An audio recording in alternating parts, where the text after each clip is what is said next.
this nothing is very frightening to the ego, to the me, for the fictitious self, because the me thinks that this nothing means death. And in one sense it is death. But death is sort of silly because, you know, when you go to sleep, you die. You don't sit around thinking about yourself. So you die when you go to sleep every night.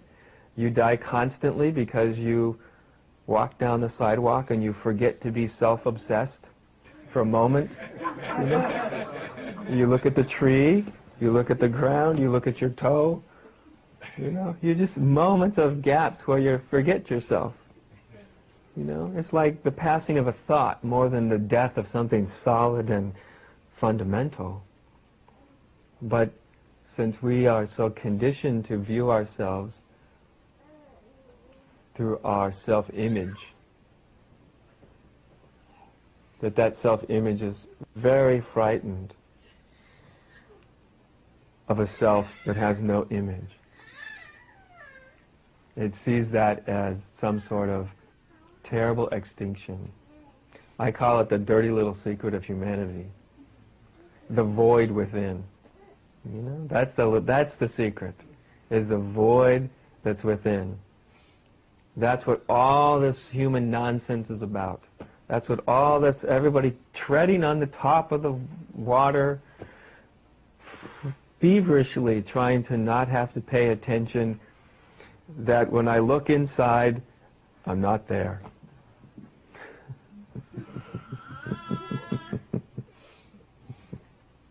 I'm not there.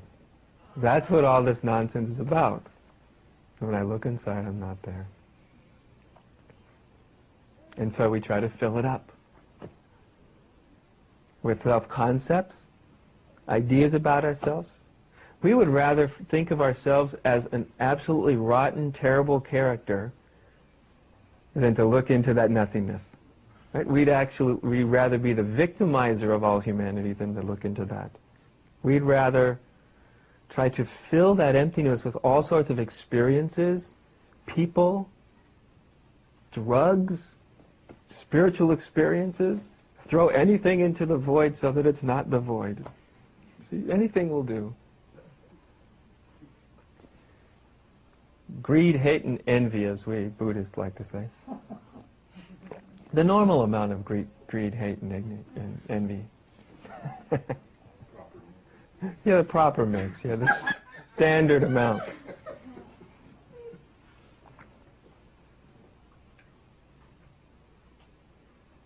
But the funny thing is that when we actually turn and bring this awakeness upon itself, when we bring and turn it on itself for the first time, only then, when we look directly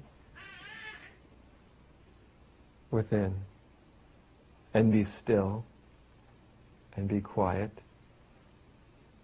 we find that it's not so frightening at all. It's not frightening at all. It's not frightening to be no thing. It's not frightening to be no body. Because when you're no thing and no body, then you're pure spirit. You're pure awakeness. Not somebody who's awake, not me who's awake, not somebody who is enlightened. Awakeness is awake. Awareness is aware. Enlightenment is enlightened. Consciousness is conscious. There is no me or you behind it. The me or you that we think is behind it is just a thought. That's why when people do self-inquiry, I like to say, everybody gets the answer the first time they ask the question. Except everybody throws the answer away. When I ask people, okay, just look inside and ask yourself, who am I? And then a lot of times the first thing I see is their eyes start to roll around. Which means they're thinking, right? They're at least searching for an answer. You know? No, it's not up there. You know? That's yesterday's news, you know? It's not down there either. Why do we look when we say, who am I? Why do we go searching? There's only one reason we search. If I was to ask you, are you sitting in a room right now? How long do you have to search? You know, don't you? It's self-evident. You don't need any guru to tell you you're sitting in a room, right? You know. So when you say, who am I? We just do it. We just look, who am I? And your mind says, I don't know. Why does the mind say, I don't know? Because it didn't find anything. It didn't find what it was looking for. So many times we move away from that, as if that's the wrong answer. Because when we're in school, we're all taught, not knowing, that's not right. You got to know, you'll flunk the test, you'll be looked down upon. To not know, no, you can't do that. So without even knowing it, in spiritual inquiry, we take this same attitude and think, because I don't come up with an answer, I failed. I better think about it. But actually we did come up with that answer.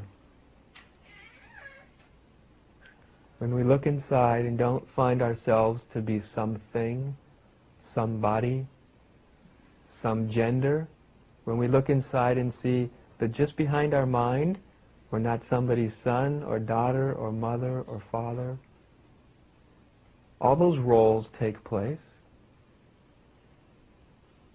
But there's something more primary to all these definitions.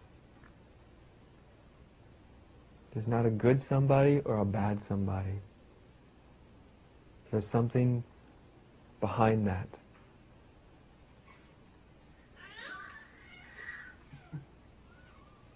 That's what's behind it. See? It makes all sorts of noises. That's right. That's right.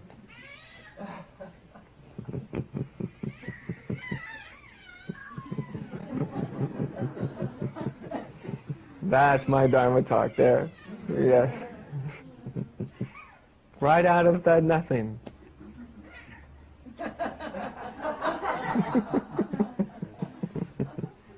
That is the nothing, right? That's the baby's cry.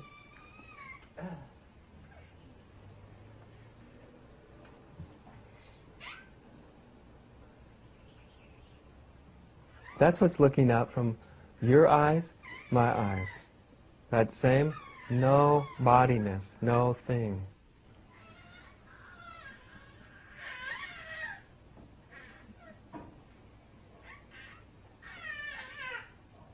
And in the willingness to stop right there. Just stop. And not try to think about it. Not try to figure it out. Not try to get a better, bigger experience, but just stop right there. And then you discover that nothing isn't so much so nothing after all.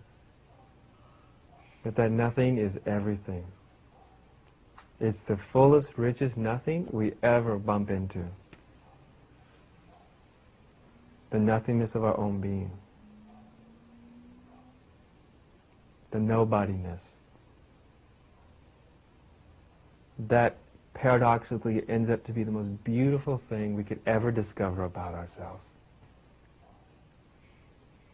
The freedom from being somebody.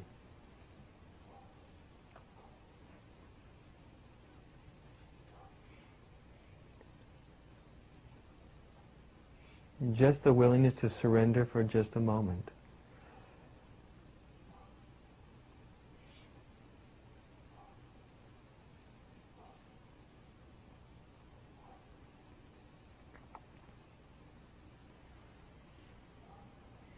And then, that's step one.